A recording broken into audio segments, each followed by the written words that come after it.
Good morning everyone.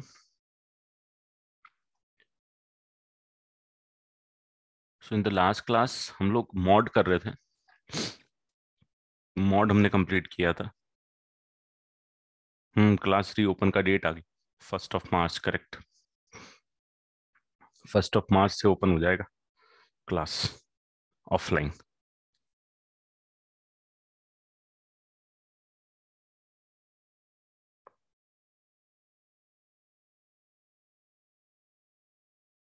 I am not sure hybrid होगा क्या या फिर ऑफलाइन होगा पूरा।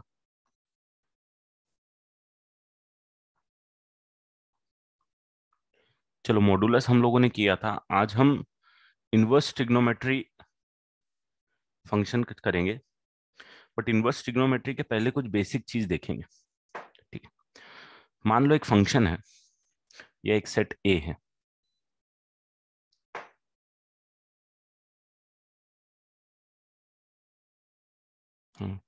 1 2 3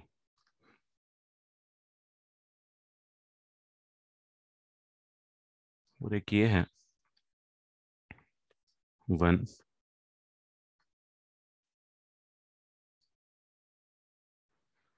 11 12 13। मान लो एक फंक्शन है, मतलब एक फंक्शन है ए टू बी।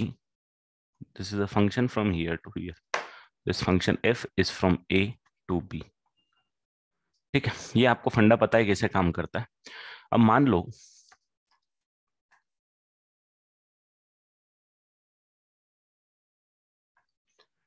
लो 1 के लिए आउटपुट आपने 11 दिया है, 2 के लिए आपने 12 दिया है और 3 के लिए भी आपने 12 दिया है।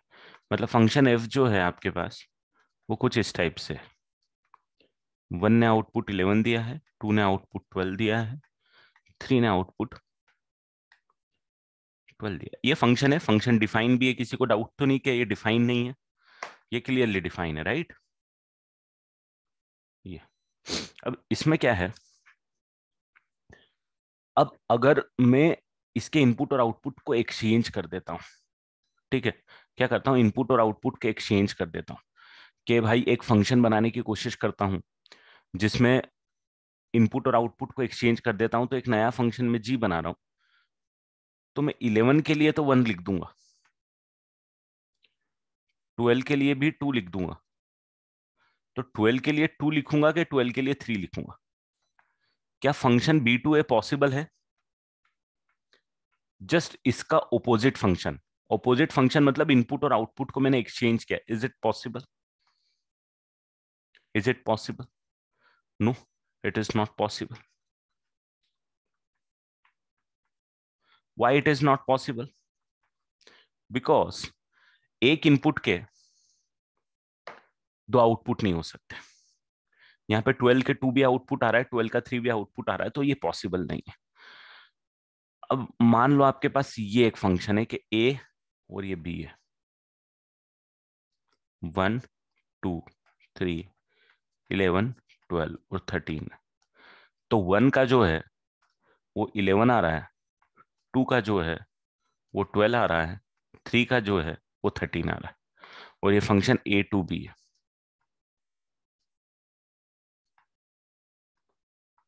ठीक है, तो ये जो फंक्शन है ये कुछ इस तरीके से डिफाइन हुआ है। 1 का 11, 2 का 12, 3 का 13। तो क्या इसका जस्ट एक ओपोजिट फंक्शन, कुछ इस टाइप का फंक्शन जो इनपुट और आउटपुट को एक्सचेंज कर ले, क्या डिफाइन हो पाएगा? क्या ये फंक्शन चलेगा विच इज एक्सचेंजिंग इनपुट और output? Is it possible? And this function is from g is from b to a, this f is from a to b। Input और आउटपुट को एक्सचेंज कर दिया तो कुछ यही सीन बनने वाला है, करेक्ट? तो यहां बिल्कुल पॉसिबल है, ओपोजिट फंक्शन पॉसिबल। यहां पे एक और केस ले रहा हूं। 1 2 3 11 12 13 एंड 14। 1 का 11, 2 का 12, 3 का 13, ये भी a to b एक फंक्शन मैंने डिफाइन कर दिया है यहाँ. Sorry, this function is from a to b. Function f is supposed from a to b, which is 1 comma 11, 2 comma 12, 3 comma 13, and function f is from a to b. Is a function g is possible, which is the reverse of this function? Is the reverse of this function is possible? 11 का 1, 12 का 2, 13 का 3. Is it possible? No, it is not possible. Why it is not possible? It is not possible. Why it is not possible?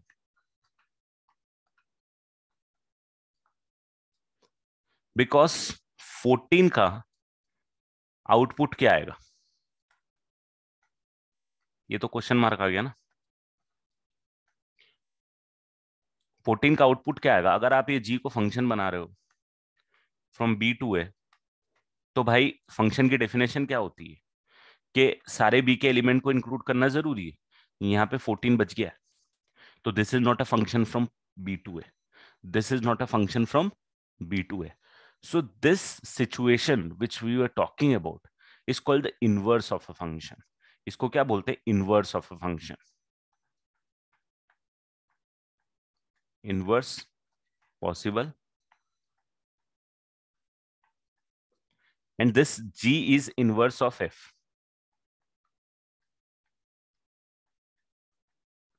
g is inverse of f. ठीक है, यहां पे inverse not possible. Inverse not possible. यहां पे भी inverse of the function f is not possible. Inverse का मतलब क्या? जो मैं जो ऑपोजिट बोल रहा था वो एक्चुअली मैथमेटिकली उसको इनवर्स बोलेंगे. Inverse of function is not possible. And यहां पे आप ये नोटिस करोगे कि this g is inverse of f. Inverse of f का मतलब क्या हो गया कि इनपुट और आउटपुट एक्सचेंज हो गए. जो पहले आउटपुट थे वो अब इनपुट हो गए, और जो इनपुट थे वो अब आउटपुट हो गए. ठीक है, अब ये पहला वाला जो फंक्शन था, ये इसका इनवर्स क्यों पॉसिबल नहीं हो पाया?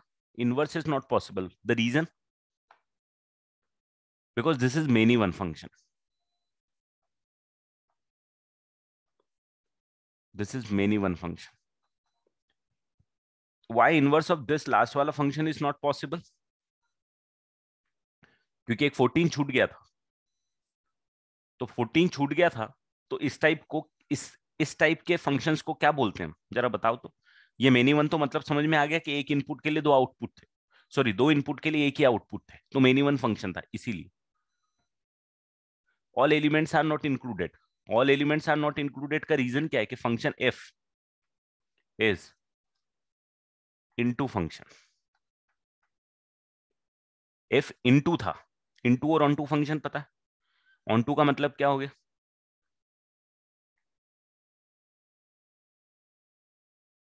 ऑन टू का मतलब क्या हो गया था? ऑन टू का मतलब हो गया था कि सारे के सारे जो एलिमेंट है आउटपुट में, कोडोमेन, वो पूरी की पूरी रेंज के बराबर होना चाहिए. राइट. और इसका क्यों पॉसिबल है? क्योंकि इसका पॉसिबल है because F is 1 1 onto function, और you can say F is bijective function.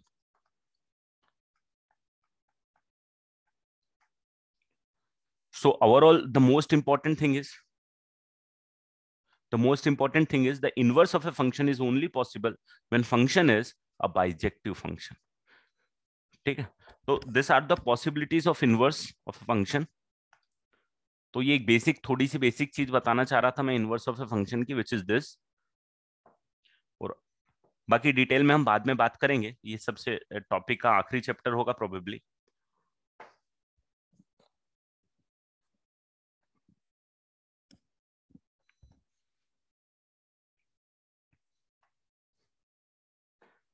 ठीक है, तो इनवर्स ऑफ फंक्शन के बारे में बेसिक चीजें कि inverse is possible only when the function is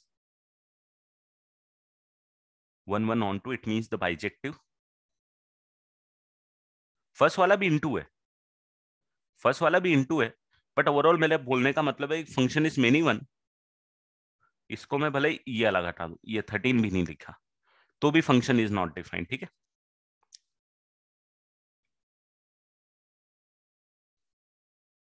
वो भले ही ऑन टू है बट मेनी वन, तो that's why not defined. Inverse,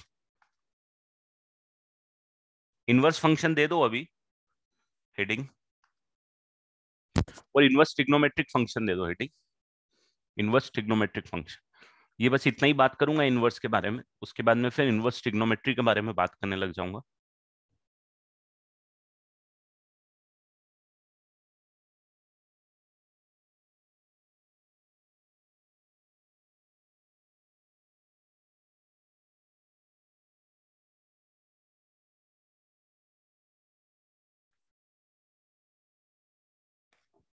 चलो बढ़ जाऊं आगे।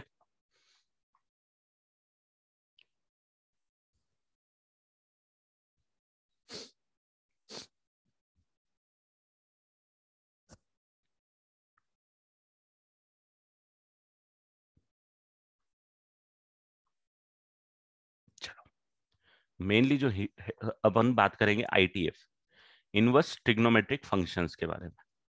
ये अपने आप में एक अलग चैप्टर है, बट मैं बेसिक चीजें यहाँ पे आपको सिखाने वाला हूँ। द रीजन बीइंग, जब आप क्वेश्चन करोगे डोमेन और रेंज का तो ये काम आएगा। ITF, inverse trigonometric function. No, inverse trigonometric function क्या होगा? मान लो एक फंक्शन है एफ एक्स,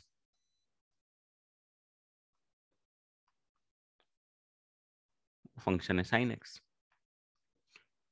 ठीक है। एफ एक्स अगर साइन एक्स है तो मेरे को बताओ, is this F x is what kind of a function is this? Is it a bijective function? It is one one many one? किस टाइप का फंक्शन होगा?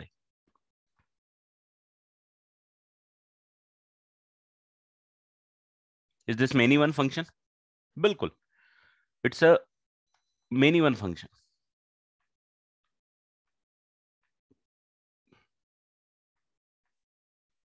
Is the inverse of this function is possible? Therefore inverse not possible, inverse not possible। तो फिर क्या करें? तो हम करते हैं यार, हम क्या करते हैं, जो मेरा ग्राफ होता है साइन का वो ये होता है मेनी वन फंक्शन है, दिख ही रहा है, ठीक है।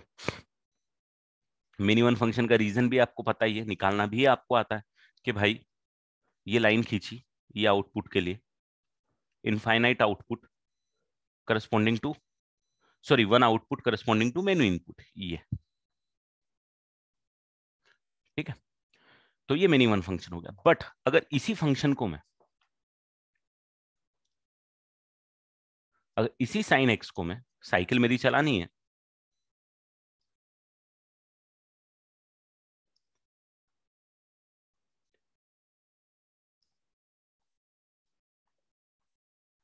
ये पाई बाय 2 ले लेता हूं, पाई बाय 2 पे मेरी वैल्यू हो जाती है साइन की 1, और ये माइनस पाई बाय 2 ले लेता हूं और ये वैल्यू हो जाती है मेरे पास -1। तो मैं बोलूंगा यार मैंने फंक्शन लिया एफ एक्स, है ना, फंक्शन लिया F X which is equal to sine X, but मैंने एक्स ले लिया -π/2 टू π/2। अब -π/2 टू π/2 ले लिया तो फंक्शन वन वन है कि many one? Between -π/2 to π/2 it is one one और many one? It is one one, it is one one function. And function F को जो मैं डिफाइन कर रहा हूं, अब देखना, हाँ, फंक्शन एफ को मैं डिफाइन कर रहा हूं भाई -π/2 टू π/2, और जो साइन की रेंज होती है, साइन की रेंज तो आपको पता ही है क्या होती है, साइन की रेंज हो गई -1 to +1। No, under this condition what kind of a function is this then? Is it a bijective function? Is it a bijective function? It is 1 1 definitely. It is 1 1 on to function. Why it is on to function? Because -1 से +1 पूरा का पूरा cover किया जा रहा है, so it's a bijective function। It's a bijective function. Is the inverse possible here now? Yes. Therefore, inverse possible. Inverse possible. ठीक है, तो हमने बना दिया इनवर्स डिफाइन करने के लिए, इनवर्स ट्रिग्नोमेट्री डिफाइन करने के लिए फंक्शन को बिटवीन दिस रेंज। ठीक है बेटा, वो तो आऊंगा ना हर्षिल, अभी वेट तो कर, इनवर्स क्या होगा उसके बारे में बात करेंगे अभी। सो inverse is possible under this constraint, बिल्कुल सही, अच्छी बात। ठीक है, तो 1 1 on 2 फंक्शन हो गया, बाइजेक्टिव बना दिया हमने, इनवर्स पॉसिबल हो गया। अब इनवर्स फंक्शन क्या है इसका, तो इनवर्स फंक्शन क्या होगा, तो भाई इनवर्स फंक्शन तो यही होगा ना, मान लो अगर मैंने आउटपुट मतलब फंक्शन एफ जो है मेरे पास, तो एक एग्जांपल, कुछ एग्जांपल लेता हूं फंक्शन एफ के, कि जब मेरे पास π/6 इनपुट है तो आउटपुट क्या होगा दोस्त, फंक्शन एफ का, फंक्शन एफ का आउटपुट क्या होगा अगर मैं π/6 डालूंगा, तो 1/2 होगा। साइन थीटा आउटपुट 1/2 देता है। π/4 पे कितना होगा, 1/√2 होगा। ठीक है, और -π/3 पे कितना होगा, what is the output at -π/3, what is the output at -π/3, -π/3 -√3/2, है ना। ये कुछ एग्जाम्पल हो गए। तो अगर मैं एक फंक्शन ले लूं जो इसका इनवर्स फंक्शन है, G function which is inverse of F, तो जी फंक्शन क्या होगा, 1/2 के लिए आउटपुट क्या आना चाहिए भाई साहब, 1/2 के लिए आउटपुट कितना आना चाहिए, π/6 आना चाहिए। 1/√2 के लिए कितना आना चाहिए, π/4 आना चाहिए भाई। और -√3/2 के लिए कितना आना चाहिए, -π/3 आना चाहिए। सही बोल रहा हूं। Then this is inverse, G is inverse of F, correct, यही फंडा है, सही बोल रहा मैं। अब इनवर्स फंक्शन लिखूं क्या, तो इसको लिखने के लिए क्या करते हैं हम, जो एफ एक्स मेरे पास फंक्शन है, जो कि क्या है मेरे पास साइन एक्स, तो हम इसको y के टर्म में लिखते हैं। और इनवर्स निकालने की एक टेक्निक होती है, जिस टेक्निक के बारे में डिटेल में हम लोग बात करेंगे जब इनवर्स फंक्शंस पढ़ाऊंगा मैं। वो टेक्निक ये बोलती है कि यार एक्स को ना y के टर्म, देखो यहाँ पे क्या है, ओरिजिनल फंक्शन में क्या है, X is working as an input, Y is working as an output, correct, यही बात हो रही है, यही हो रही है। फंक्शन एफ के लिए X is working as an input, Y is working output. When you need to find the inverse function, what you need to do, y should work as a input and x should work as an output, correct बोल रहा मैं, यहां तक किसी को doubt, inverse function का फंडा ही यही है भाई। पहले ओरिजिनल फंक्शन में क्या होता है, f में g इनपुट है, सॉरी x इनपुट है, y आउटपुट है। इनवर्स फंक्शन में क्या होना चाहिए, y इनपुट है, x आउटपुट होना चाहिए। तो हमारा फंडा ये होता है कि हम x को y के टर्म में निकालते हैं, x को क्या करते हैं, y के टर्म में निकालते हैं, x को निकालते हैं y के टर्म में। तो ये जस्ट आप थोड़ा सा लॉजिकल देखोगे यहां से यहां के मूवमेंट में, कि यहां से यहां के मूवमेंट का रीजन मेरा ये रहा कि यहां पे एक्स इनपुट है, वाई आउटपुट है। मुझे इनवर्स बनाना है इसका, तो मैं वाई को इनपुट डाल दूंगा और एक्स को आउटपुट डाल दूंगा।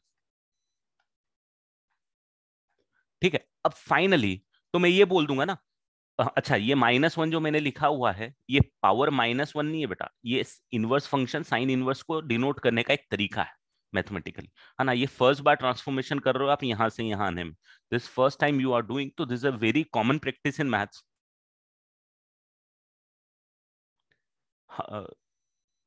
बेटा वो लिखने का तरीका है, यही तो मैं बोल रहा हूँ, दिस इज, ये साइन और एक्स को मैंने अलग नहीं किया है, this is how I represent it. ठीक है, अगर मेरे को y इनपुट और x आउटपुट की तरह काम करना है तो मैं कुछ इस तरीके से इसको रिप्रेजेंट कर सकता हूं। सिर्फ ये साइन को उठा के इधर से इधर नहीं लगाया, हाँ आप टेक्निकली आप अगर देखोगे ऐसे देखने के पॉइंट ऑफ व्यू से तो ये साइन को मैंने यहाँ से आरएचएस से एलएचएस में ले गया, बट नहीं, mathematically this thing is totally different then this thing. सिर्फ साइन को उठा के इधर से उधर नहीं ले गया, क्योंकि साइन का एग्जिस्टेंस नहीं है, राइट? साइन थीटा का एग्जिस्टेंस होता है, तो ये जस्ट एक रिप्रेजेंटेशन है, दैट्स ऑल, है ना। तो sine raise to the power -1 का मतलब होता है inverse, sine inverse. It's not sine की power -1, it is sine inverse. तो अगर मैं इसको इनपुट और आउटपुट को देखना चाहूं तो मैं x is equal to sine inverse y लिख सकता हूं। तो मैं एक फंक्शन बोल सकता हूं कि अगर g फंक्शन जो है वो मेरा इनवर्स फंक्शन है तो मैं साइन इनवर्स y की तरह रिप्रेजेंट कर सकता हूं, बट ये फंक्शन मेरे पास y में आएगा। क्यों y में आएगा? क्योंकि मैंने यहाँ वेरिएबल कौन सा यूज करके रखा हुआ है, y यूज करके रखा हुआ है, तो मेरे को y में लिखना पड़ेगा। करेक्ट? जो वेरिएबल आप यूज करोगे वो लिखोगे। अगर मैं g ऑफ t लिखना चाहूं तो मैं साइन इनवर्स t लिखूंगा, करेक्ट? वेरिएबल की बातें हो गई। अब यहाँ पे g ऑफ x लिखना चाहूं तो साइन इनवर्स ऑफ x लिख दूंगा, ठीक है। तो यहां पे फाइनली हम बोलते हैं कि sine inverse x, g of x जो कि इनवर्स ऑफ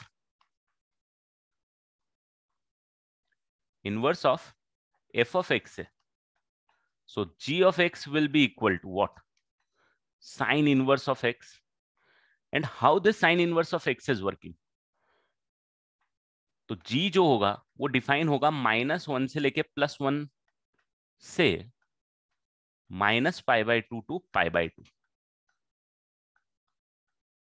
राइट? b2a आ जाएगा, पूरा का पूरा फंक्शन कहां से कहां तक आ जाएगा? b2a आ जाएगा, तो gx ये आ जाएगा, this is the inverse function of this one, this under the condition, under the domain and range this. आया क्या समझ में? अब इनपुट और आउटपुट कैसे काम कर रहे हैं? तो भाई इनपुट और आउटपुट को तो यहाँ मैंने आपको एक्सप्लेन किया ही सही, क्या इनपुट और क्या आउटपुट आने वाले हैं। कुछ एग्जाम्पल अपन नेक्स्ट स्लाइड में भी करेंगे, ठीक है। तो ओवरऑल कंस्ट्रेंट सिर्फ इतना है कि इनवर्स फंक्शन में डिफाइन कर रहा हूं, साइन का इनवर्स फंक्शन है, इसकी डोमेन जो है वो ये आ जाएगी, और इसकी रेंज जो है वो ये आ जाएगी। डेफिनेटली इनवर्स फंक्शन के लिए डोमेन और रेंज में एक्सचेंज हो जाता है। एफ और जी एक दूसरे के इनवर्स फंक्शन है, तो क्या होने वाला है? दो, जो पहले वाले की डोमेन है वो नेक्स्ट वाले की रेंज होने वाली है, और जो सेकंड वाले की डोमेन है वो पहले वाले की रेंज होने वाली है। आपस में एक्सचेंज तो होना है, क्योंकि फंडा ही इनवर्स फंक्शन का ऐसा ही काम करना है, ठीक है। तो ये अगेन रिपीट कर रहा हूं, साइन की पावर -1 मत लेना, it is sine inverse of x. Daksh मैंने वही तो समझाया यहाँ पे बेटा, ये जब मैं इंट्रोड्यूस कर रहा था भाई, ये वेरिएबल y है तो y में लिखूंगा, t है तो t में लिखूंगा, x है तो x में लिखूंगा। तो यहाँ पे तेको अगर x लिखना है, gx मैंने जहां पे लिखा हुआ है, तो वेरिएबल x ही यूज करना पड़ेगा ना। x लिख के y यूज नहीं कर सकता, y लिख के x नहीं यूज कर सकता। तू जो वेरिएबल यूज कर रहा है कर, हम जनरली फंक्शन x में रिप्रेजेंट करते हैं, इसीलिए हम x में लिख रहे हैं। ओवरऑल फंक्शन का फंडा क्या होना चाहिए? देखो ओवरऑल फंक्शन का फंडा क्या होना चाहिए, बताता हूँ। Function F x is equal to sine x है, function G x is equal to sine inverse x है, जी इज इनवर्स ऑफ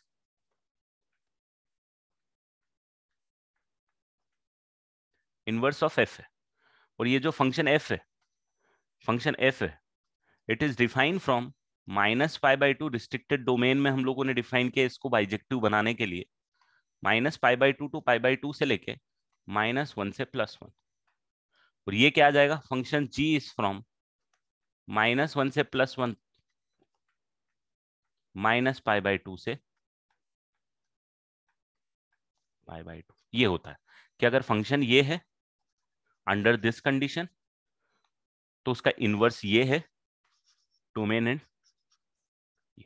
फंडा आपको काम करना है, वेरिएबल आपको यूज करना है, एक्स की जगह वाई लिखना है, सब दूर लिख दो, यहाँ लिख दो वाई, यहाँ एक्स ही रहने दो, मेरे को कोई फर्क नहीं पड़ता।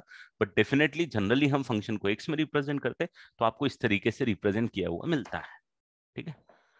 तो आप एक्स की जगह वाई यूज करना चाहते हो तो मेरे को कोई दिक्कत नहीं है, आप वाई यूज करो। बट ओवरऑल ये काम कैसे करेगा, ये काम कैसे करेगा?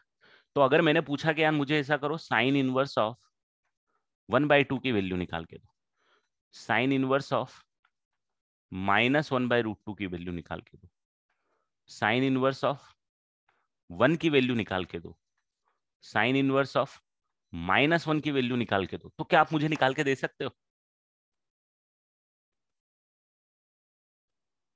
क्या मुझे इसकी वैल्यू निकाल के दे सकते हो? प्रीवियस स्लाइड में बताऊंगा, पर सबसे पहले मेरे को इसकी वैल्यू निकाल के बताओ। इतना तो आप समझ ही गए हो कैसे निकालना है, तो मेरे को निकाल के बताओ। That is the overall the final content for me.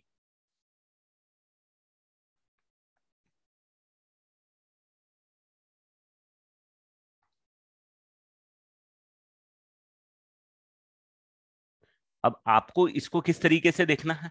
इसको इस तरीके से देखना है यार, 1/2 के लिए वो एंगल निकालो कि साइन थीटा की वैल्यू 1/2 हो, किसकी, साइन एक्स की वैल्यू या साइन थीटा की वैल्यू 1/2 हो, और एंगल आपके पास इसी के बीच में आना चाहिए। तो इसके बीच का एंगल -π/2 से π/2 के बीच का एंगल, जिसके लिए साइन की वैल्यू 1/2, तो आप बोलोगे सर π/6। कितना बोलोगे आप? π/6। अच्छा, इसको करने का दूसरा तरीका मैं बताता हूं आपको। बेटा प्रीवियस स्लाइड पे थोड़ा वेट करो, मेरे को पहले ये क्वेश्चन कराने दो, फिर मैं, चलो पहले प्रीवियस स्लाइड लिख लो यार, चलो यही लिख लो।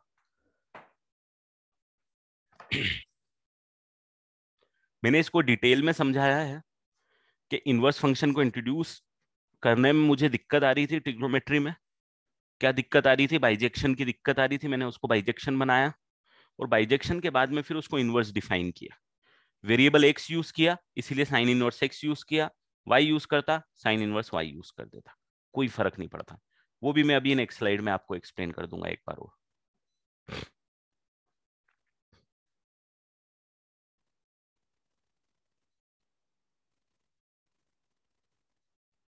अरे एक्स को जी एक्स नहीं बनाया भाई मैंने। मेरा फंक्शन क्या है ये आप समझ नहीं, मेन कंटेंट पे जाते नहीं हो आप लोग, सिर्फ जो लिखा है उस पे जा रहे हो। मैंने उस टाइम क्या बोला उस पे जाओ। एक्स आउटपुट है, वाई इनपुट है, तो इनपुट वाला फंक्शन कौन सा है? साइन इनवर्स वाई है ना, ये है ना। इसीलिए तो मैंने एक साइन इनवर्स वाई को मैंने नाम दिया जी वाई, क्योंकि ये फंक्शन साइन इनवर्स वाई है। तो किस वेरिएबल के टर्म में? वाई। अब यहाँ पे भी तो एक्स के टर्म में है, यहाँ पे भी तो एक्स के टर्म में है। जब मैंने वाई उसको दिया, यहाँ पे दिया ना, जब तो आपने बोला नहीं एक्स को वाई के टर्म में। अब एक्स को वाई, वाई को एक्स के टर्म में लिख रहा हूँ, क्या फर्क पड़ रहा है? वेरिएबल ही तो है। एक्स को आप ऐसे भगवान मान के मत चल। एक्स है, वाई है, जेड है, ए है, बी है, सी है, सब हमारे लिए बराबर। भगवान नहीं है वो एक्स, तो हमेशा यही आएगा जरूरी भी नहीं है। मैं इसको, इसी को मैं ऐसे लिख सकता हूँ ना, कि ठीक है भाई मेरा मन नहीं कर रहा, तो मैं इसको ऐसे लिख देता हूँ। आज चलो कैसे लिख देता हूँ, एक फंक्शन लिख देता हूँ मैं M of Y, M of Y नहीं, एम ऑफ जेड लिख देता हूँ। चलो जेड नया वेरिएबल यूज कर, और साइन इनवर्स जेड लिख, और फिर मैं बोलूंगा ये एम जो फंक्शन है वो -1 2 +1 है, से लेके -π/2 to π/2, और and M is inverse of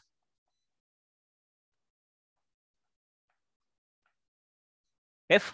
मुझे कोई दिक्कत नहीं है, ले लो भाई। अरे इस वेरिएबल से मुझे क्या लेना देना है?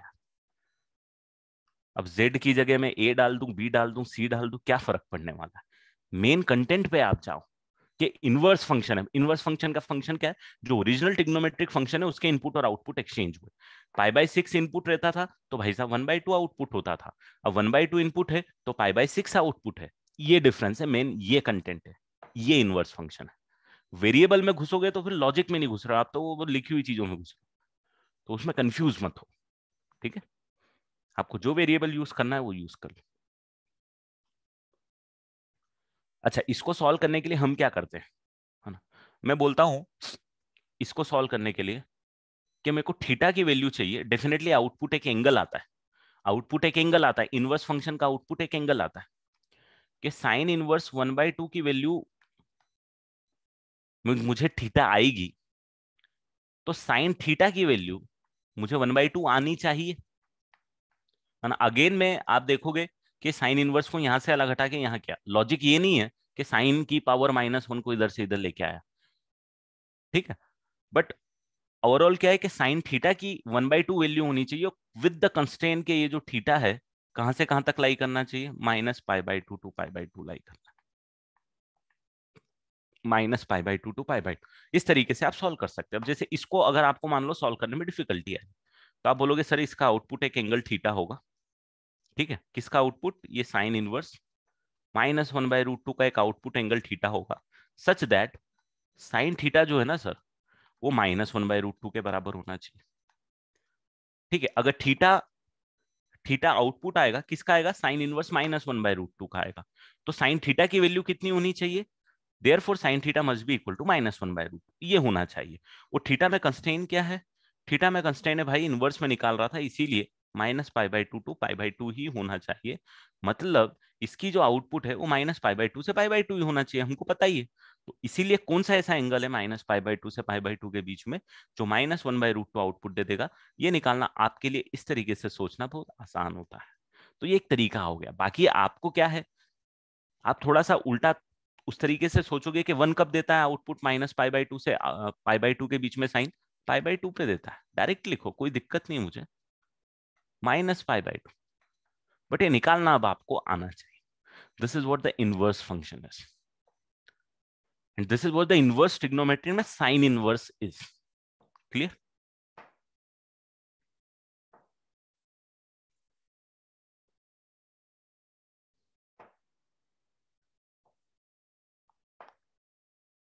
अब कभी कभी आपको इस तरीके से भी मिलेगा,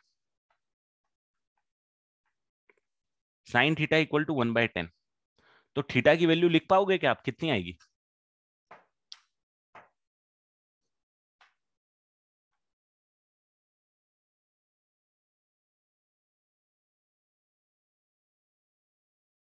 थीटा की वैल्यू यहाँ पे साइन इनवर्स 1/10 लिख दोगे, राइट? बट इसमें ये कंस्टेंट भी आ जाएगा, कहां से कहां तक आएगा ये,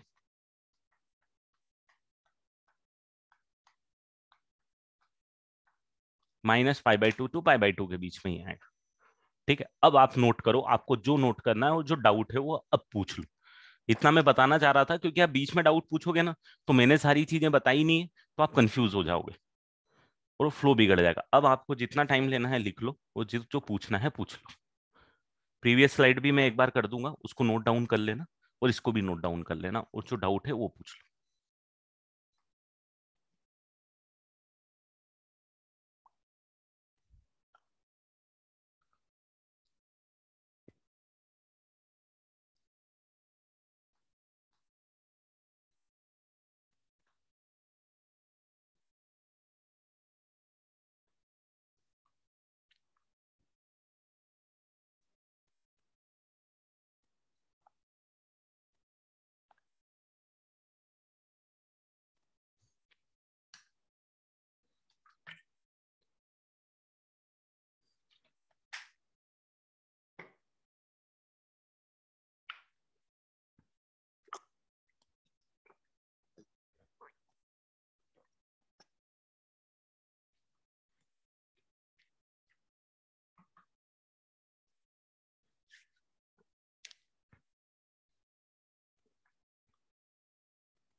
लिख लिया बेटा, ये प्रीवियस स्लाइड ले जाऊं?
ये देख लो बेटा,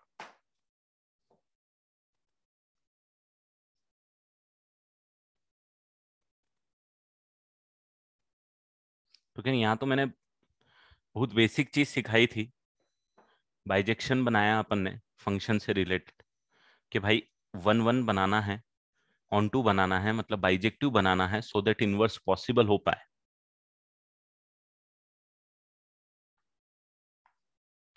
अब यहाँ पे इनवर्स पॉसिबल हो पाया, तो अब इनवर्स क्या आया, तो ये इनवर्स आया, sign inverse x. Domain and range आपस में हुई एक्सचेंज।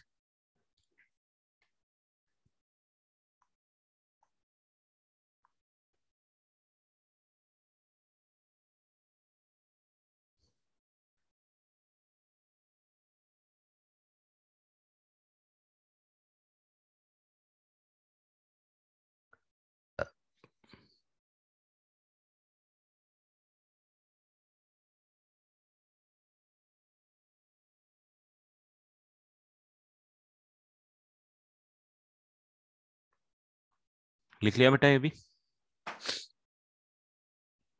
चलो, तो अब एक और चीज बताता हूँ, इनवर्स का एक एप्लीकेशन छोटा सा, जो ऑलरेडी ट्रिगो इक्वेशन में आपने किया होगा, पर भी मैं यहाँ बता देता हूँ। मान लो sine theta is equal to 1/2, क्या आप सॉल्यूशन लिखते हो? लिखना आता है साइन थीटा इक्वल टू 1/2 के सॉल्यूशन आपको?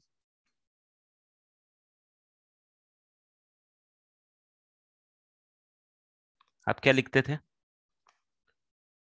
Sign theta equal to sine alpha के फॉर्मेट में लिखते हो। और थीटा को क्या बोल देते थे आप? एन पाई प्लस -1 की पावर एन अल्फा। यही जनरल सॉल्यूशन देते थे। और इसमें ये जरूर बोलते थे कि अल्फा कहाँ से कहाँ तक है, याद है क्या आपको जरा? अल्फा को मैंने कहाँ से कहाँ तक बोला था?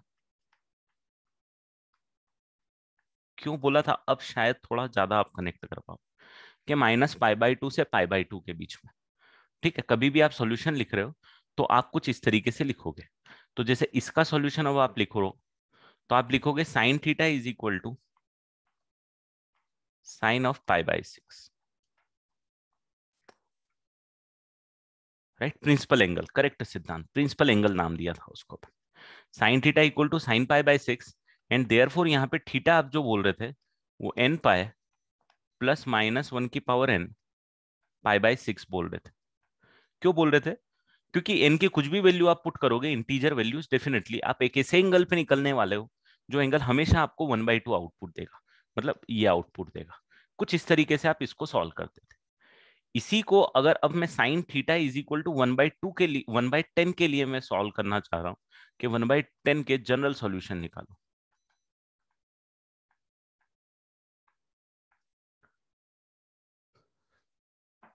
तो आप मुझे बता पाओगे कि जनरल सॉल्यूशन अब क्या आएगा?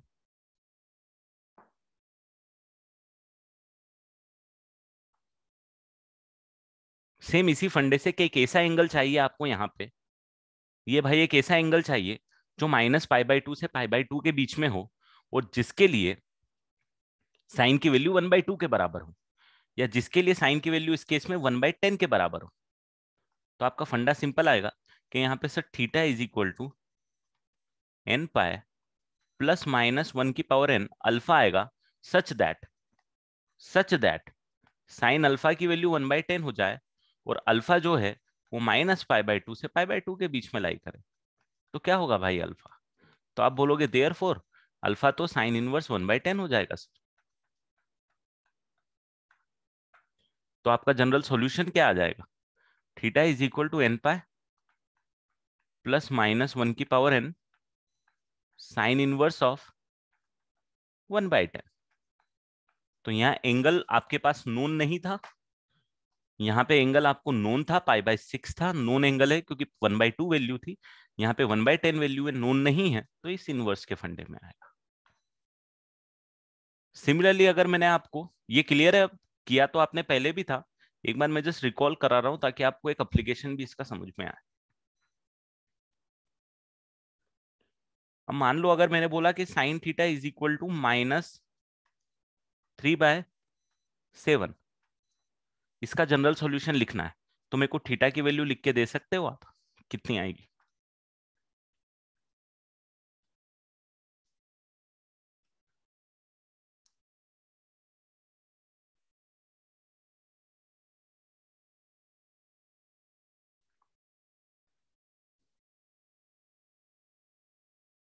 n पाई प्लस -1 की power n alpha which is lying between, तो साइन इनवर्स ऑफ -3/7। ये आपके पास आंसर डायरेक्टली अब आएगा।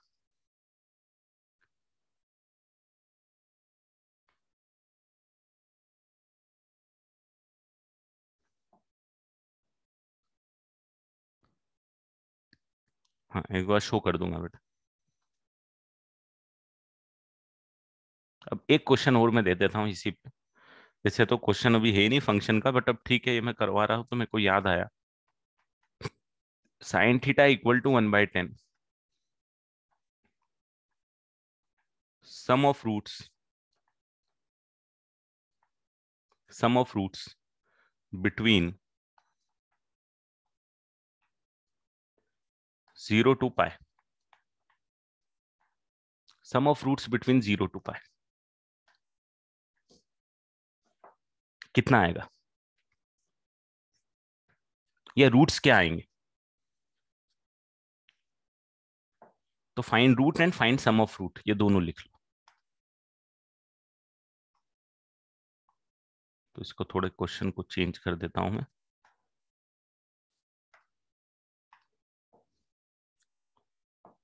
तो theta belongs between 0 to pi. My first question is roots क्या आएंगे, second is sum of roots क्या आएंगे।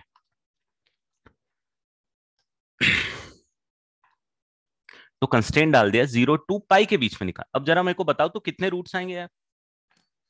क्या आप बता सकते हो 0 से लेके पाई के बीच में साइन थीटा 1/10, नहीं 3/7, कितनी बार आएंगे? बिल्कुल एग्जैक्ट सही, दो आएंगे। कौन कौन से आएंगे? अगर आप मैं पूछूंगा कौन कौन से आएंगे, तो आप बोलोगे देखो सर सिंपल है, ये साइन थीटा का कर्व होता है सर 0 से लेके पाई, और ये आ गया मान लो मेरे पास ये 3/7, अरे 1/10, चलो 1/10 यहाँ पे मान। वैसे आइडियली यहाँ नहीं आना चाहिए, अगर मैं 1 यहाँ पे बना रहा हूँ तो 1/10 यहाँ थोड़ी बनाऊंगा, स्केल गड़बड़ है, बट ठीक है अपनी अंडरस्टैंडिंग के लिए। 1/10 के करस्पॉन्डिंग आप इनपुट देखोगे, आप बोलोगे कितने सॉल्यूशन आएंगे सर पाई तक, तो आप बोलोगे दो आएंगे सर, एक तो ये आएगा और एक ये आएगा, सही बोल रहा मैं? तो एक रूट एक एक्स की वैल्यू तो ये आ जाएगी भाई, एक एक्स की वैल्यू ये आ जाएगी। तो मुझे कोई बताएगा कि ये वाली एक्स की वैल्यू क्या आएगी? कैन समवन टेल मी कि what is the value of this angle?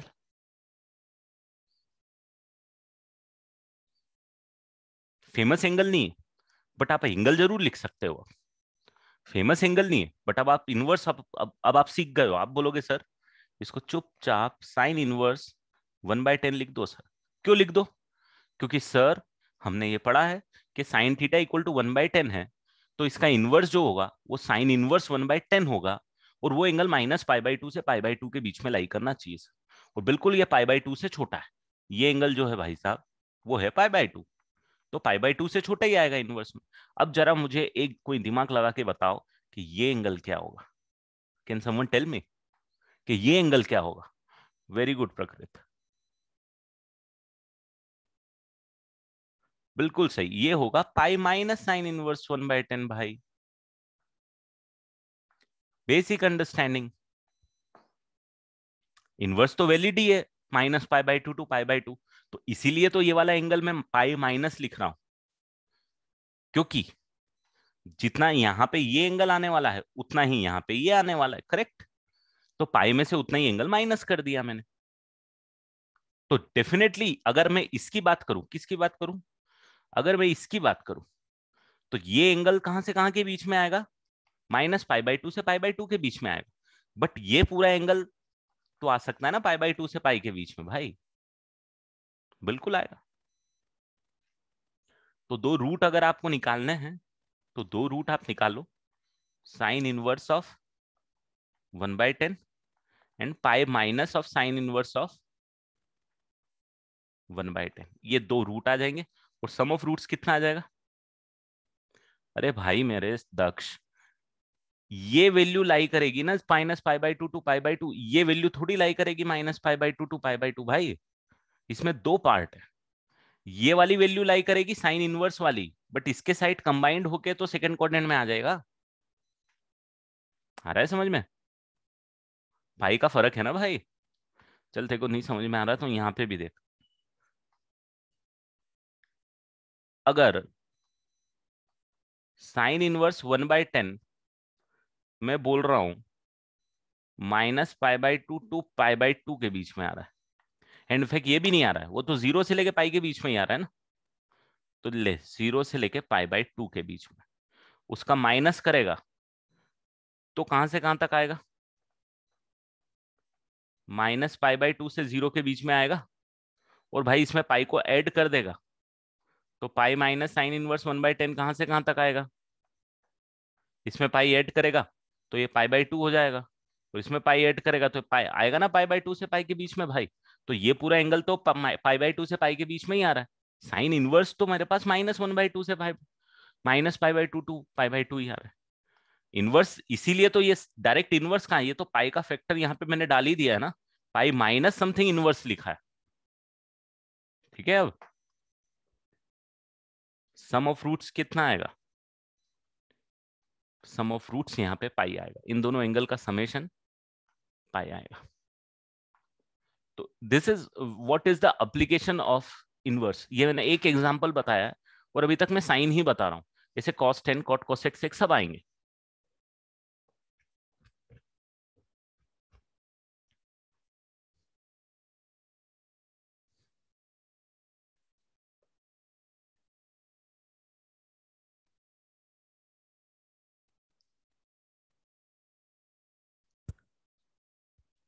तो एक इनवर्स का एप्लीकेशन क्या आपको समझ में आया कि अब हमको डरना नहीं है, साइन थीटा की कोई भी वैल्यू आ गई तो अब हमको हैंडल करना आती है उसको, कि हम उसको कैसे हैंडल करने वाले हैं।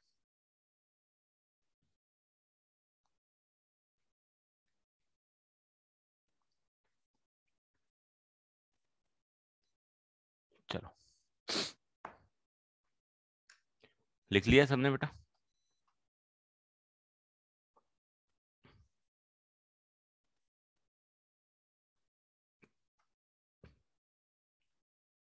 प्रीवियस पेज लो।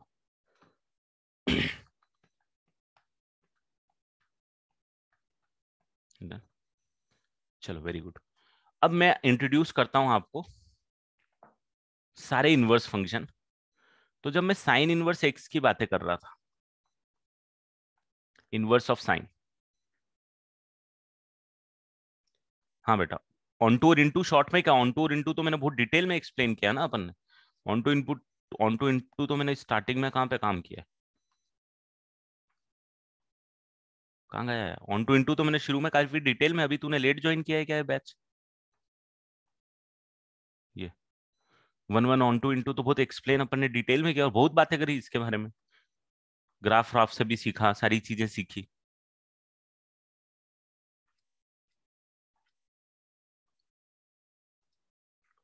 तो कुछ प्रॉब्लम है तो मेरे से बात कर लेना। साइन इनवर्स एक्स की डोमेन और रेंज कंस्टेंट में डाली दोस्तों। कौन सी स्लाइड भाई? अरे ये वाली स्लाइड, चलो जल्दी से कर लो फिर आगे बढ़े अपन। इनवर्स का मैं इतना काम करवा दूं कि अपन फंक्शन में उसको कर पाए।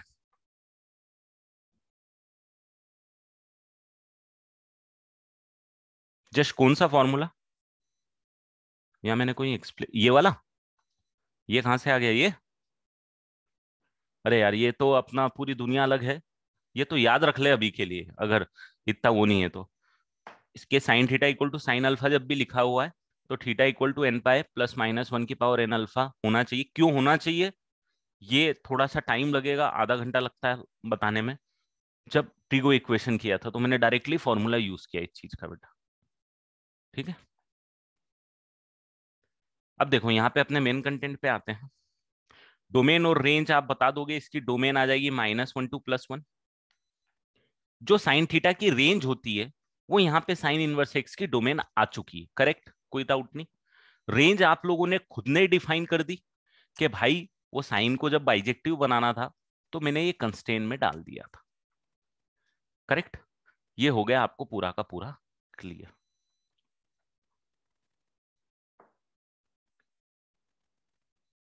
एक सेकेंड रुकना।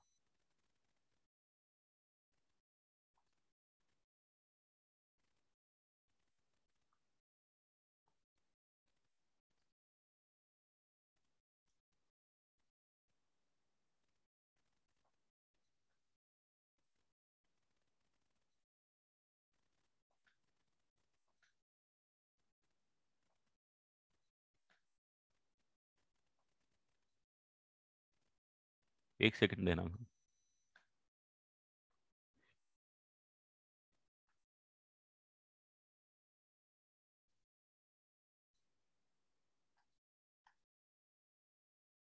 ठीक है, तो sign inverse x -1 to +1 -π/2 to π/2, ये आपको पता चल गया। डोमेन और रेंज का फंडा भी पता चल गया। डोमेन जो नॉर्मल हर एक इनवर्स फंक्शन नॉर्मल फंक्शन की जो रेंज होती थी वो यहाँ पे डोमेन हो गई है, और रेंज जो है वो बाइजेक्टिव बनाने के लिए कंस्ट्रेंट में डाली गई है। अब मैं यहाँ पे दूसरे इनवर्स फंक्शन लिख रहा हूं। ये जैसे काम साइन के लिए हो रहा था, ऐसे कॉस के लिए, टेन के लिए, कॉट के लिए, सेक के लिए एंड कॉसेक के लिए होने वाला है। अब इसको याद रख कैसे रखना और लिखना कैसे ये मैं बता देता हूं। डोमेन का फंडा सबको क्लियर है। डोमेन का फंडा ये है, जो ओरिजिनल फंक्शन था, ओरिजिनल मतलब बोले तो नॉर्मल फंक्शन, नॉर्मल बोले तो ट्रिग्नोमेट्रिक फंक्शन, जैसे sine, cos, tan, cot, cosec, sec, इनकी जो रेंज थी वो यहाँ पे डोमेन की तरह काम करने वाली है। ठीक है, तो कॉस की रेंज कितनी होती थी भाई, -1 to +1, तो यहाँ पे डोमेन कितनी होने वाली है इनवर्स की, -1 to +1। 10 की रेंज होती थी ऑल द रियल वैल्यूज, तो domain all the real values. Cot की all the real values. Sec theta की जो रेंज होती थी वो यहाँ डोमेन होने वाली है -∞ to -1 union 1 to ∞, -∞ to -1 union 1 to ∞। इसका बोलने का मतलब ये है, मतलब ये डोमेन का बोलने का मतलब ये है कि भाई अगर आपको गलती से कभी साइन इनवर्स 2 लिखा हुआ मिले तो क्या बोलोगे आप? साइन इनवर्स 2 लिखा हुआ मिले तो क्या बोलोगे आप? आप बोलोगे सर ये तो मजाक हो गया, ये तो पॉसिबल ही नहीं है, तो ये तो लिखना ही नहीं चाहिए हमको मैथ्स में कभी, राइट, नॉट डिफाइन। 10 को कोई फर्क नहीं पड़ रहा है, नहीं मोर देन नहीं, ये 2 जो है ये डोमेन के बाहर ही हो गया ना भाई, डोमेन में ही डिफाइन होगा ना। साइन इनवर्स एक्स जो है, साइन इनवर्स एक्स जो है, एक्स की वैल्यू होनी चाहिए -1 to +1, ये 2 लिख दिए आपने, ऐसे थोड़ी होता है। ठीक है, रेंज आपने इसकी तो लिख दिए। अब यहाँ पे एक बहुत इंपॉर्टेंट चीज, sign inverse x, tan inverse x और कोसेक इनवर्स एक्स, ये तीनों भाई भाई, भाई भाई का मतलब ये है बोलने का कि इनकी रेंज, इनको बाइजेक्टिव बनाने के लिए -π/2 to π/2 के बीच में हमने इसकी रेंज रखी है ना। आपको बाइजेक्टिव का फंडा पता है कि साइन इनवर्स की रेंज हमारे पास -π/2 to π/2 क्यों आई, है ना। सेम फंडे से टेन इनवर्स एक्स और कोसेक इनवर्स एक्स की जो रेंज हमारे पास आएगी भाई, कितनी आएगी, तो रेंज आएगी हमारे पास -π/2 to π/2, -π/2 to π/2, -π/2 to π/2। रेंज यही आनी चाहिए, जैसे साइन इनवर्स में कंस्टेंट था कि एंगल आपको -π/2 to π/2 निकालना पड़ेगा। यहाँ पे थोड़ा सा डिफरेंस ही आ जाएगा भाई, क्योंकि -π/2 और π/2 पे टेन डिफाइन नहीं होता है, तो इसीलिए इन पे ओपन ब्रैकेट है और यहाँ तो क्लोज ब्रैकेट है, पर 0 पे डिफाइन नहीं होता है कॉस, तो यहाँ पे 0 एक्सक्लूडेड है। बट ओवरऑल फंडा क्या है, फंडा ये है कि साइन इनवर्स, टेन इनवर्स और कॉसेक इनवर्स फोर्थ क्वाड्रेंट और फर्स्ट क्वाड्रेंट में आने वाले। कौन से क्वाड्रेंट में? फोर्थ क्वाड्रेंट और फर्स्ट क्वाड्रेंट में। तो ये चीज ध्यान रखो सबसे पहले। और ये जो मेरे बचे हुए 3 हैं, cos inverse, cot inverse, sec inverse, ये मेरे पास फर्स्ट और सेकेंड क्वाड्रेंट में आने वाले हैं। जो आउटपुट है बाइजेक्टिव बनाने के लिए मैंने इनके लिए जो डिफाइन किया था वो मैंने फर्स्ट और सेकंड क्वाड्रेंट डिफाइन किया था। फर्स्ट और सेकंड मतलब 0 से लेके पाई। ठीक है।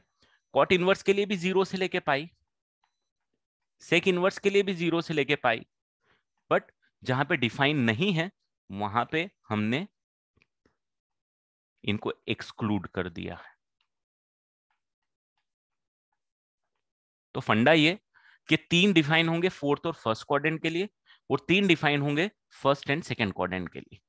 जो फोर्थ एंड फर्स्ट क्वाड्रेंट में होंगे वो -π/2 to π/2 excluding the value where they are not defined, and जो फर्स्ट और सेकंड क्वाड्रेंट में है वो 0 से लेके pi excluding those values where they are not defined, where the original trigonometric function are not defined. इसका एक थोड़ा सा रफ आइडिया भी दे देता हूँ, पहले इसको बना लो आप टेबल को। ऐसा क्यों किया गया कि फर्स्ट क्वाड्रेंट में और सेकंड क्वाड्रेंट में कुछ को डाला और कुछ को फर्स्ट और फोर्थ में डाला, ऐसा क्यों किया गया वो भी मैं एक थोड़ा सा आइडिया आपको देता हूँ।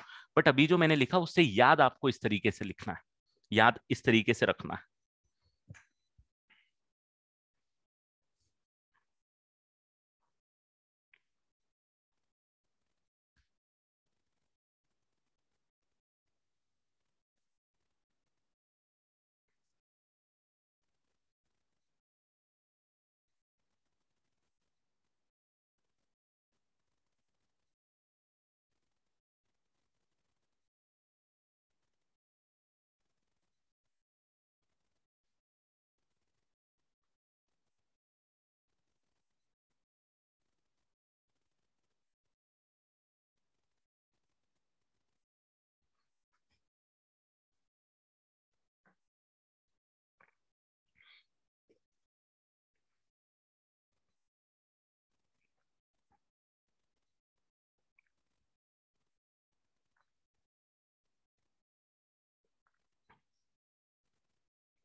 ठीक है। देखो कॉस का जो ग्राफ होता है वो आपको पता है कैसा होता है।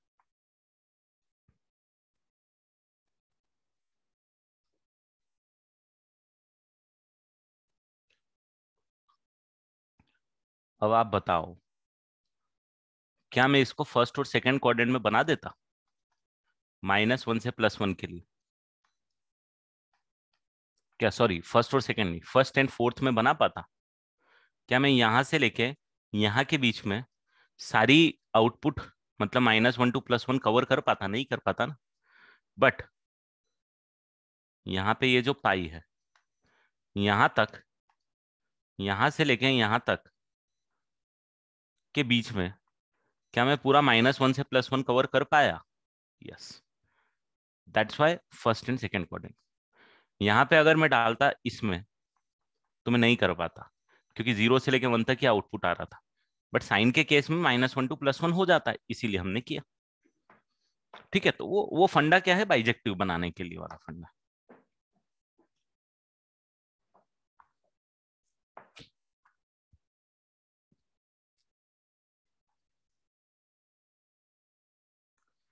नेगेटिव वैल्यूज नहीं ली हमने, हम -π2, इसको -π से भी डिफाइन कर सकते थे, -π to 0। ठीक है, हमने पॉजिटिव ली उसको बाइजेक्टिव बनाने के लिए।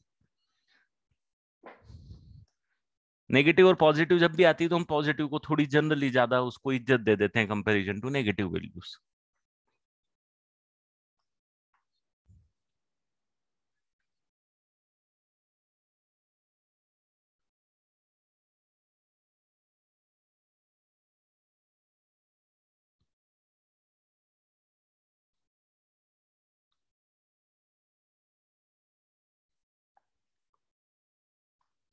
-π to π के बीच में बेटा वो 1 1 बचेगा कहाँ, मेनी 1 हो जाएगा।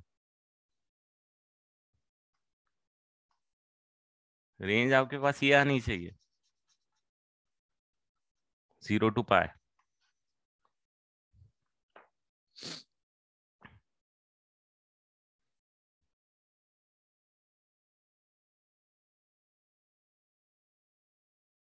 नहीं, रेंज 0 to π ही बोलेंगे, 0 to π ही बोलेंगे हम। इनवर्स की, आइदर वाइदर कुछ भी नहीं, हमने डिफाइन कर दिया। कहीं कहीं जगह बुक्स में प्रिंसिपल एंगल करके दिया हुआ रहता है कि प्रिंसिपल एंगल इज, जो मैंने रेंज लिखी है दिस आर प्रिंसिपल एंगल, कि आप -π से 0 के बीच में भी डिफाइन कर सकते थे, तो उसको प्रिंसिपल एंगल नहीं बोलते हैं। डिफाइन कर सकते हो कंस्ट्रेंट डाल के, बोल के, बट हम तो स्टैंडर्ड 0 से पाई लेके चलते हैं।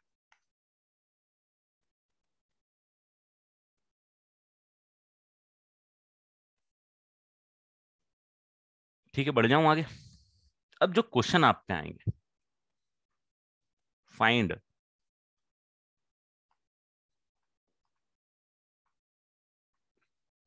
Domain of sine inverse of log of x. Sign inverse of log of x का डोमेन निकाल दो।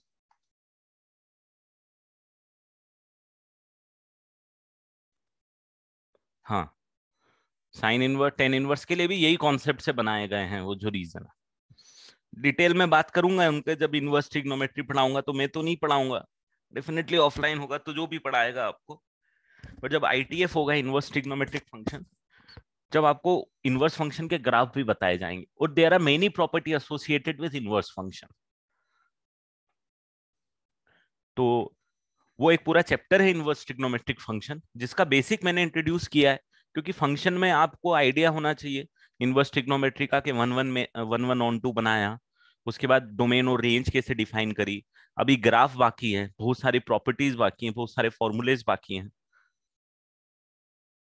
तो बहुत सारी चीजें हैं जो चैप्टर के अंदर है, मैंने इंट्रोड्यूस कर दिया है बस। अब जैसे डोमेन निकालना है साइन इनवर्स लॉग एक्स का, तो आप क्या बोलोगे, सर देखो ये लॉग एक्स है, तो इसकी जो वैल्यू है, लॉग एक्स की जो वैल्यू है, वो कहां से कहां तक लाई करना चाहिए जरा बताओ तो। -1 to +1, तो एक्स की वैल्यू कहां से कहां तक लाई करना चाहिए।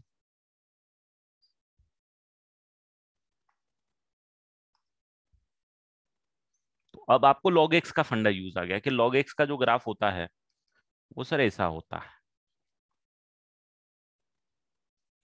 तो अगर आपको log x का आउटपुट जो -1 से +1 चाहिए, तो आप ये बोलोगे सर -1 यहाँ पे, +1 यहाँ पे, यही आने वाला है। -1 से +1 के बीच के आपको आउटपुट चाहिए, यही चाहिए ना, इसके बाहर नहीं जाना चाहिए। तो -1 के लिए इनपुट ये आ जाएगा जो भी आएगा, और +1 के लिए ये आएगा जो भी आ जाएगा, और इसके बीच में जो भी वैल्यू है सर, आउटपुट ये आ जाएगा। ये जो वैल्यू है इसके लिए आउटपुट सर ये आ जाएगा। मतलब आपके आउटपुट जो है वो इस वैल्यू से इस वैल्यू के बीच में है। ये तो हमने प्लॉट करे हैं, पहले बनाए भी हैं, करेक्ट। हमने इन इक्वेशन इक्वेशन में भी ऐसे ही सीखा था। तो ये इसको मैं बड़ा बना देता हूँ, चलो यहाँ कंफ्यूजन हो जाएगा छोटे से में, तो इसको बड़ा बनाता हूँ। तो मान लो ये log x का ग्राफ जो आपका है,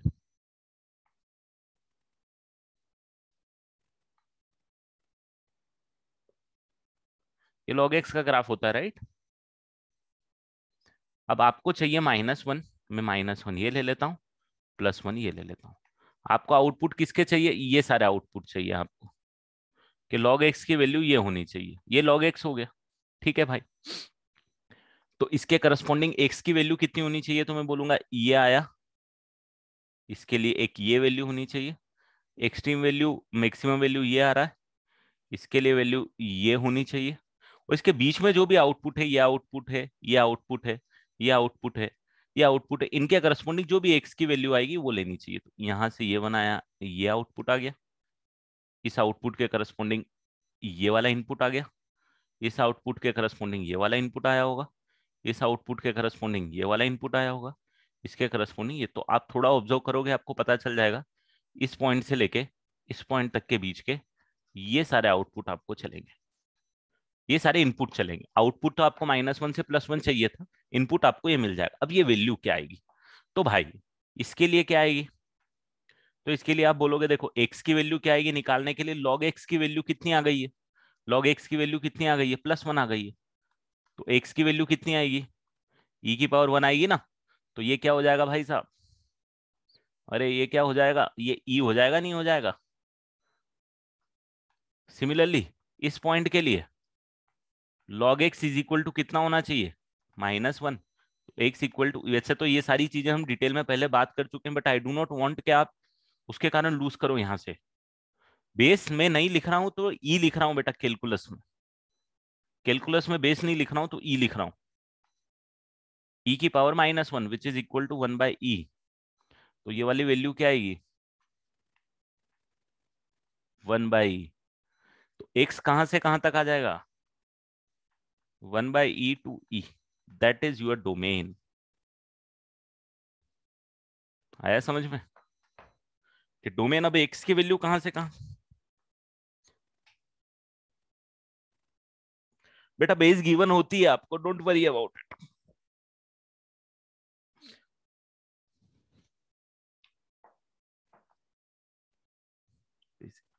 ये लिख देता हूं, बुकलेट में बेस ई देना चाहिए log x की जगह। ये क्या होता है, जब एलजेब्रा की जो बुक्स होती है ना वो बेस 10 देती हैं, और जो कैलकुलस की बुक है वो बेस ई देती हैं, जनरली ट्रेंड ये है। अदरवाइज आप एल एन एक्स अगर लिख रही है, अगर कोई book L N X use कर रही है तो फिर वो log x को बेस 10 मान रही है। और अदरवाइज एक्चुअली इसकी जगह मैं एल एन एक्स ही लिखता हूँ आइडियली, मैं नहीं, मतलब जहां भी आप देखोगे तो एल एन एक्स अपने आप में बेस ही बना देता है। डिफ्रेंशिएट करोगे बेस 10 में तो आपके पास जो डी बाई डी एक्स होता है, जो log x का फॉर्मूला आप लिखते हो ना, log x का is 1/x, it is actually base e का होता है। बेस 10 के लिए बेस चेंज प्रॉपर्टी लगाओगे, उसके बाद सॉल्व हो। तो डी बाई डी एक्स अगर आप डिफ्रेंसिएशन में जो फॉर्मूला आप बोल रहे हो कि log x बेस 10 के लिए आप यूज करोगे, तो ये 1/x log 10 बेस ई आता है। बेस चेंज प्रॉपर्टी लगाने के बाद में डिफ्रेंसिएशन चेन रूल से निकलता है उसका, वो डिफ्रेंसिएशन में बातचीत हो जाएगी वो।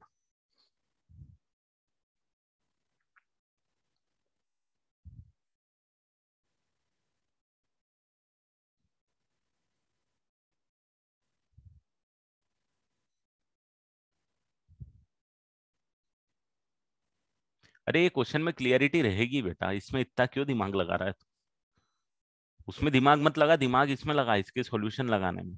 पता चल जाएगा तेरे को, कोई भी कंपटीशन एग्जाम देगी, they will specify, don't worry about it.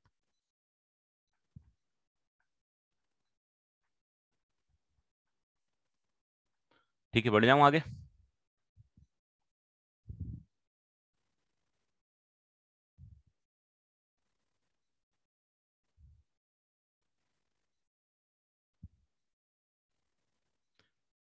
अब जैसे टाइम बाकी है तो एक बहुत इंपॉर्टेंट चीज इंट्रोड्यूस कर रहा हूं बेटा। अब ये इनवर्स इनवर्स के डोमेन रेंज वाले क्वेश्चन तो अब आप करते रहना, ठीक है। एक रेंज का करा देता हूं, फिर एक इंपॉर्टेंट चीज इंट्रोड्यूस करता हूं, क्योंकि वो फॉर्मूले भी आपको यूज आएंगे और उसमें कंफ्यूजन भी बहुत होता है। तो जैसे कि अगर रेंज की बात करें, अगर मेरे को रेंज निकालना है, मान लो डोमेन एंड रेंज ही लिख देता हूं चलो। तो मैं एक छोटा सा एग्जांपल ले रहा हूं, ज्यादा क्वेश्चन अभी नहीं करा रहा हूं। Domain and range of sine inverse of, या चलो साइन इनवर्स नहीं, इस बार अपन और कुछ ले लेते हैं, cos inverse of x square.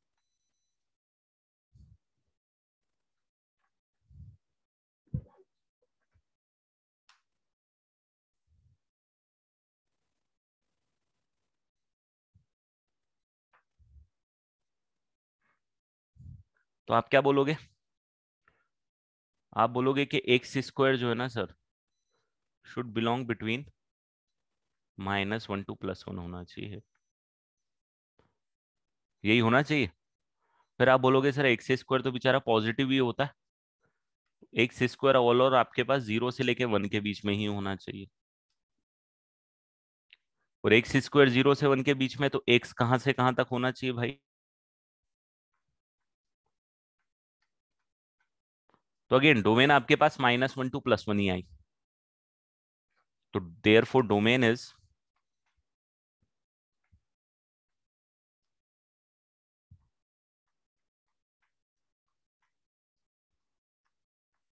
-1 to +1 only. वही आई जो साइन इनवर्स के कॉस इनवर्स के लिए आती, कॉस इनवर्स एक्स स्क्वायर के लिए भी वही है। रेंज की बात करेंगे तो क्या आएगा?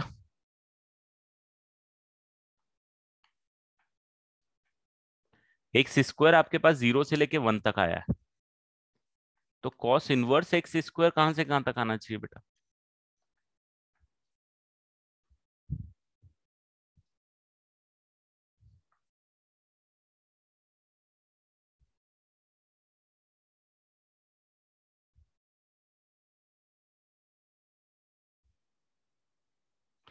एक्स की जगह ये पूरा एक्स स्क्वायर है ना बेटा, तो आइडियली कॉस कहां से, कॉस जो है वो अलाउड क्या करता है, ये अलाउड करता है ना, बट एक्स स्क्वायर तो पॉजिटिव है, एक्स स्क्वायर तो पॉजिटिव है, इसने अपना कंस्टेंट लगा के इसको 0 से 1 बना दिया, कि मैं नेगेटिव थोड़ी होता हूँ, तो मैं 0 से 1 होऊंगा। फिर एक्स कहाँ से कहाँ होगा? अगर एक्स स्क्वायर 0 से लेके 1 के बीच में होगा तो एक्स -1 से +1 के बीच में होगा।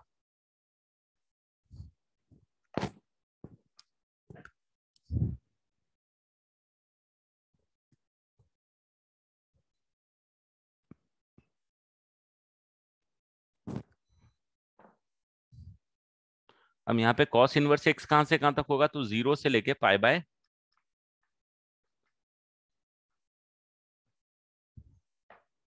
क्यों होगा? डोमेन में क्या दिक्कत आ रही बताओ?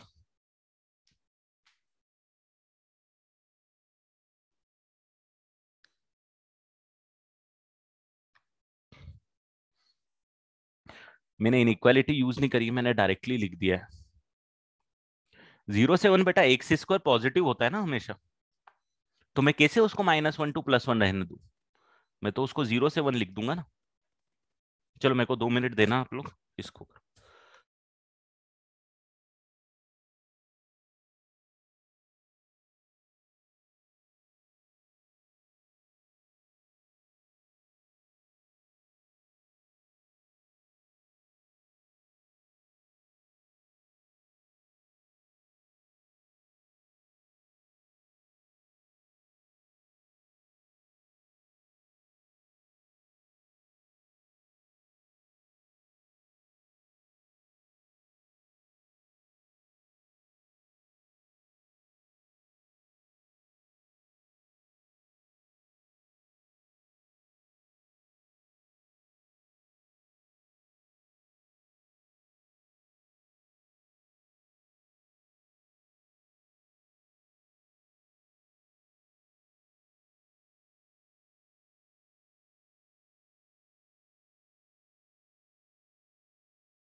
सॉरी थोड़ा सा डिले हो गया यार।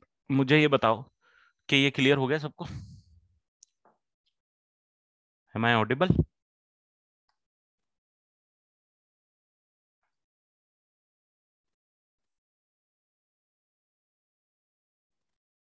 देखो सबसे पहले कॉस के साथ दिक्कत क्या है? कॉस इनवर्स में ये इनपुट है, इस इनपुट को कंपलसरी -1 से +1 होना चाहिए। बट एक्स स्क्वायर तो पॉजिटिव होता है, तो मैंने अंडर दिस रेंज मैंने सिर्फ पॉजिटिव वैल्यू को पिक कर लिया 0 से 1। अब इन पॉजिटिव वैल्यूज के लिए एक्स कहां से कहां तक लाई करेगा? तो एक्स स्क्वायर 0 से लेके 1 के लिए एक्स -1 टू +1 लाई करेगा। ठीक है, तो इसीलिए एक्स -1 टू +1 आ गया।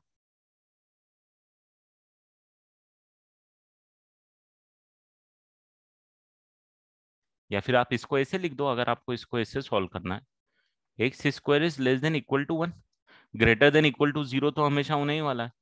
तो x square -1 less than equal to 0, x -1 x+1 less than equal to 0, x belongs between -1 to +1। ये आ गया।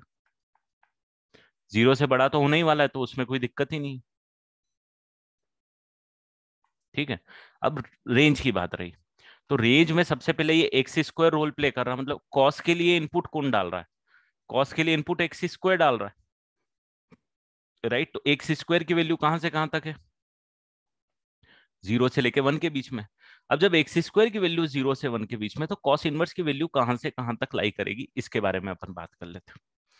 तो देखो कॉस थीटा का ग्राफ ये होता है,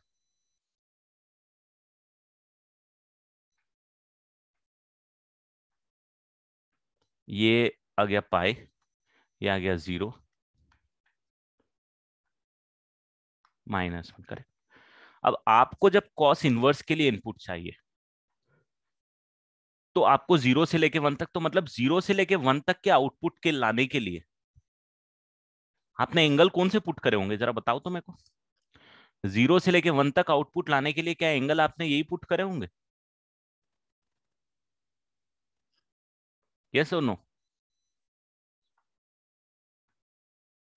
आया समझ में? तो 0 से लेके π/2, कि 0 से लेके π/2 के लिए ही तो 0 से लेके 1 तक आया होगा। और जब कॉस के लिए इनपुट 0 से लेके 1 के बीच में है, तो आउटपुट कॉस इनवर्स 0 से π/2 दे देगा। बोल बेटा। सर तो ये इन्वर्स वाला क्वेश्चन सॉल्व करने के लिए हमें नॉर्मल वाला फंक्शन का ग्राफ ड्रॉ करना नहीं, पड़ेगा। हम इनवर्स का ग्राफ भी बना सकते हैं, बट अभी इनवर्स का ग्राफ हमने सीखा नहीं है, इसलिए मैंने इसको यूज किया। अच्छा, बट नॉर्मल से भी तो हो ही जाएगा ना, जैसे हाँ आप हाँ, किए। जैसे मैंने इंटरप्रेट करके गया, ये तो कर ही सकते हो। Okay. Hmm.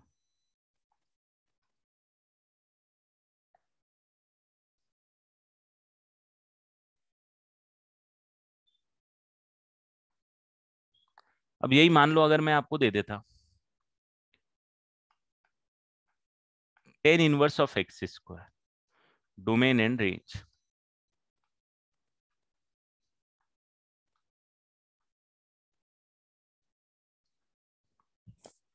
Tan inverse of x square, domain and range.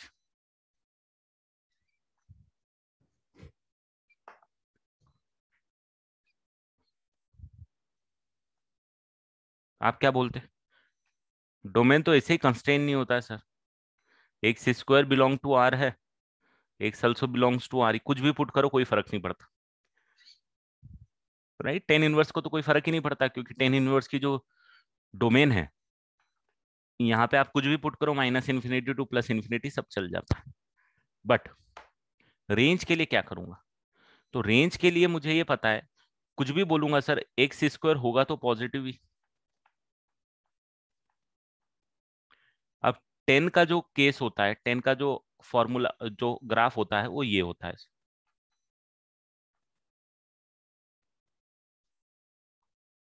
और इसका आउटपुट -π/2 टू π/2 आता है, इनवर्स का।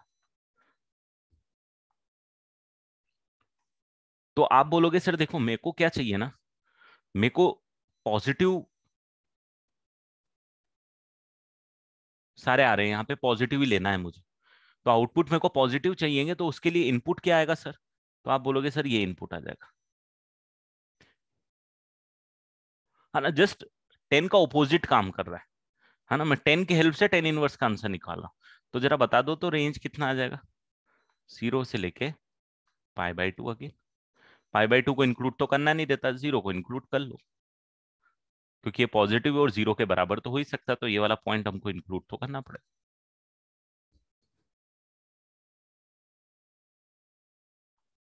तो इसमें आप ऐसा नहीं, जैसे मैंने एक्स स्क्वायर को घुसाया, आप बहुत सारी चीजें घुसा सकते हो यहाँ पे, this is no constraint in it.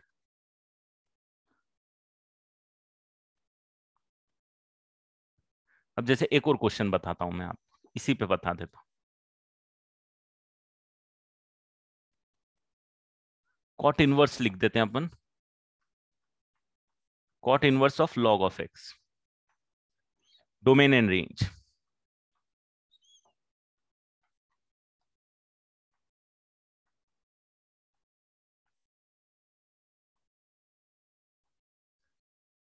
Domain and range x की कौन सी वैल्यू है उसके लिए ये चलेगा। तो सबसे पहले आप देखोगे, देखो एक्स जो है ना, वो तो लॉग के लिए इनपुट है, तो लॉग तो ये बोलेगा, कंस्ट्रेंट बोलना ही बोलना है कि एक्स जो है मस्ट बी ग्रेटर देन 0 होना कंपलसरी, अदरवाइज यही डिफाइन नहीं होगा।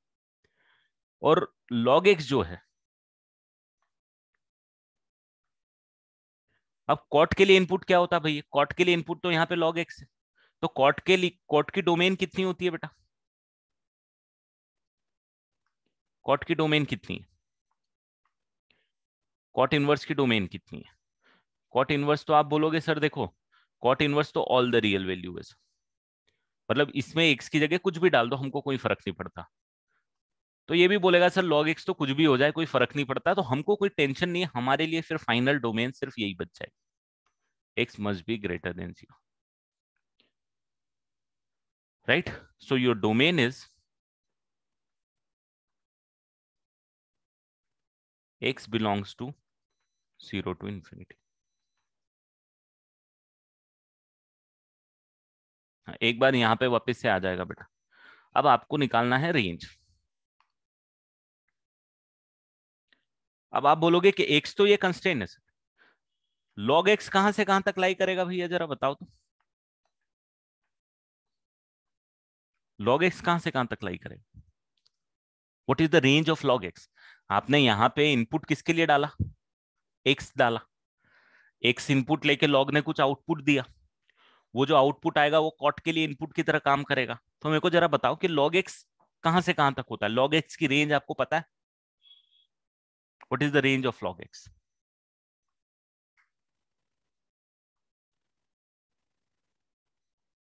लॉग एक्स की रेंज होती है ऑल द रियल वैल्यूज।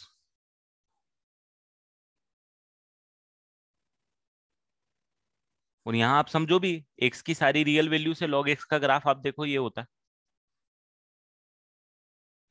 तो इनपुट जो होता है वो तो यही होता है पॉजिटिव रियल वैल्यूज, और आउटपुट जो होता है वो तो माइनस इन्फिनिटी से प्लस इन्फिनिटी पूरा ही जाता है। तो अब जब आपके पास कॉट इनवर्स जो भी आप इनपुट डाल रहे हो, यहाँ पे जो भी इनपुट डाल रहे हो आप, ये सारी रियल वैल्यू पॉसिबल है। तो इन दैट कंडीशन रेंज कितना आना चाहिए अब, क्या आपने इनपुट में सारी real value they the,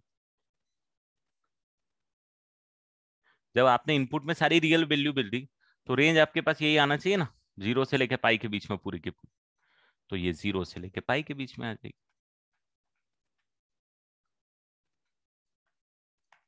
this is your range.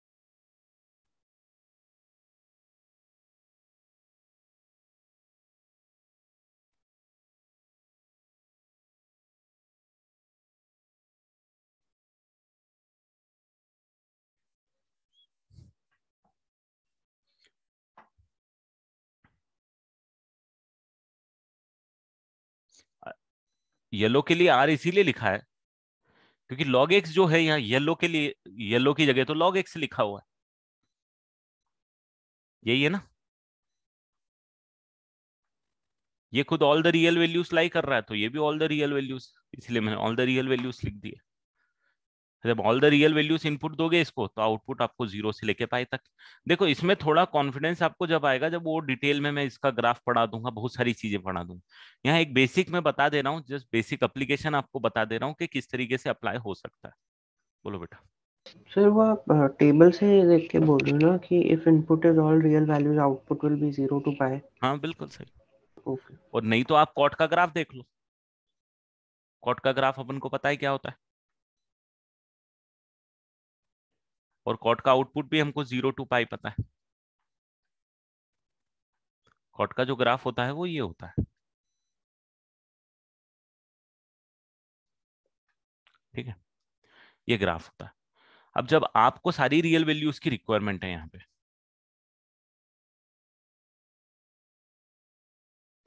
तो फिर ये सारे डालने पड़ेंगे ना इनपुट। इनवर्स की जस्ट ऑपोजिट देख लो, इनवर्स का जो नॉर्मल ट्रिग्नोमेट्री से ऑपोजिट इनपुट और आउटपुट एक्सचेंज होना है, ये भी आपको पता ही है। अरे यार क्या हो गया एक सेकंड। हाँ, तो जस्ट उसका ऑपोजिट के ये सारे आउटपुट थे, तो ये 0 से लेके पाए तक पूरा का पूरा इनपुट आ ही गया।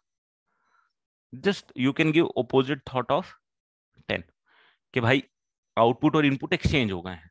तो अगर आपको ये सारे चाहिए, आउटपुट ये सारे चाहिए रहते थे, तो आप इनपुट ये डालते थे। अब इनपुट ये सारे हैं तो आउटपुट ये आ जाएंगे,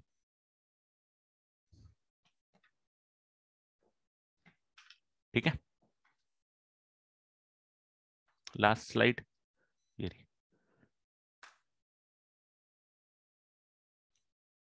एक डोमेन की शीट भेज रहा हूं मैं आपको, डरना मत, थोड़ी सी अच्छी शीट है।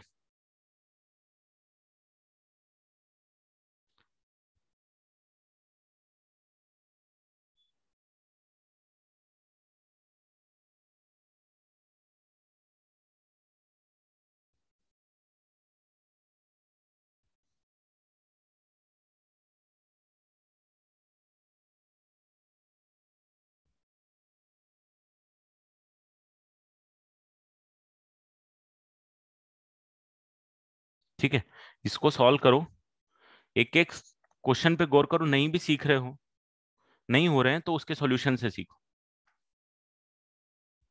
सॉल्यूशन भी भेजा है मैंने।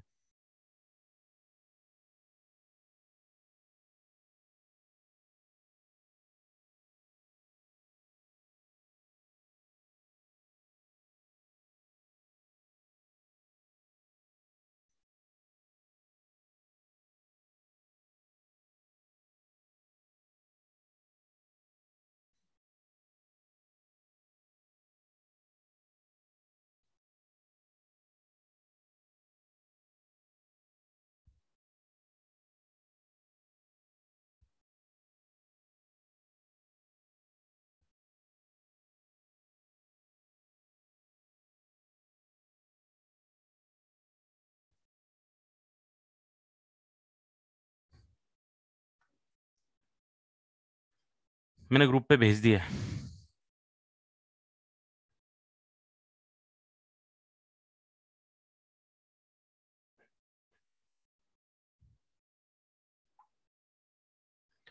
ठीक है, टेन इनवर्स का रेंज समझ में नहीं आया, कौन सा, ये वाला,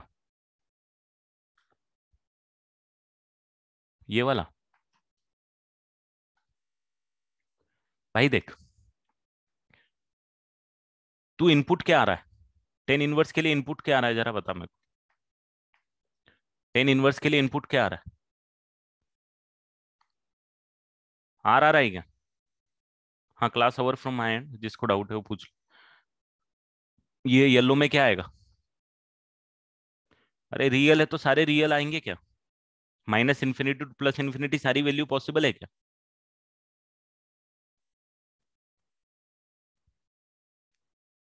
येलो में क्या आ रहा है? येलो में एक्स स्क्वायर है, एक्स स्क्वायर तो पॉजिटिव होता है ना भाई। जीरो से लेके इन्फिनिटी तक आ रहा। अब जब जीरो से लेके इन्फिनिटी तक को चाहिए, ये जीरो से लेके इन्फिनिटी चाहिए, तो क्या चाहिए थे को करस्पॉन्डिंगली एंगल्स 0 to π/2 चाहिए।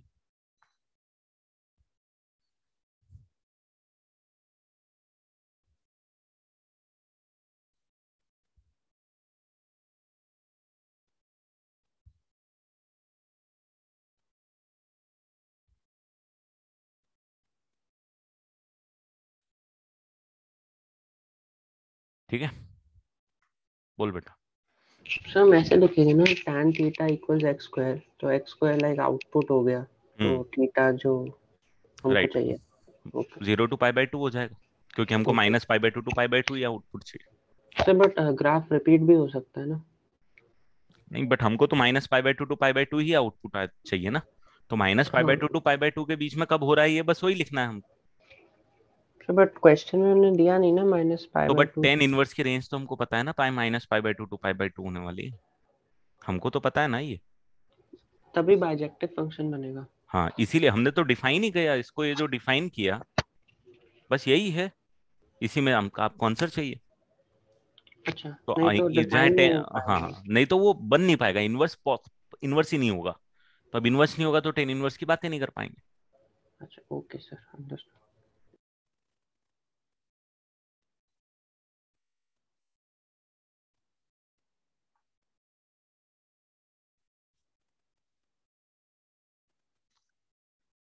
हाँ, हर्षेल से वही बोल रहा है, सही।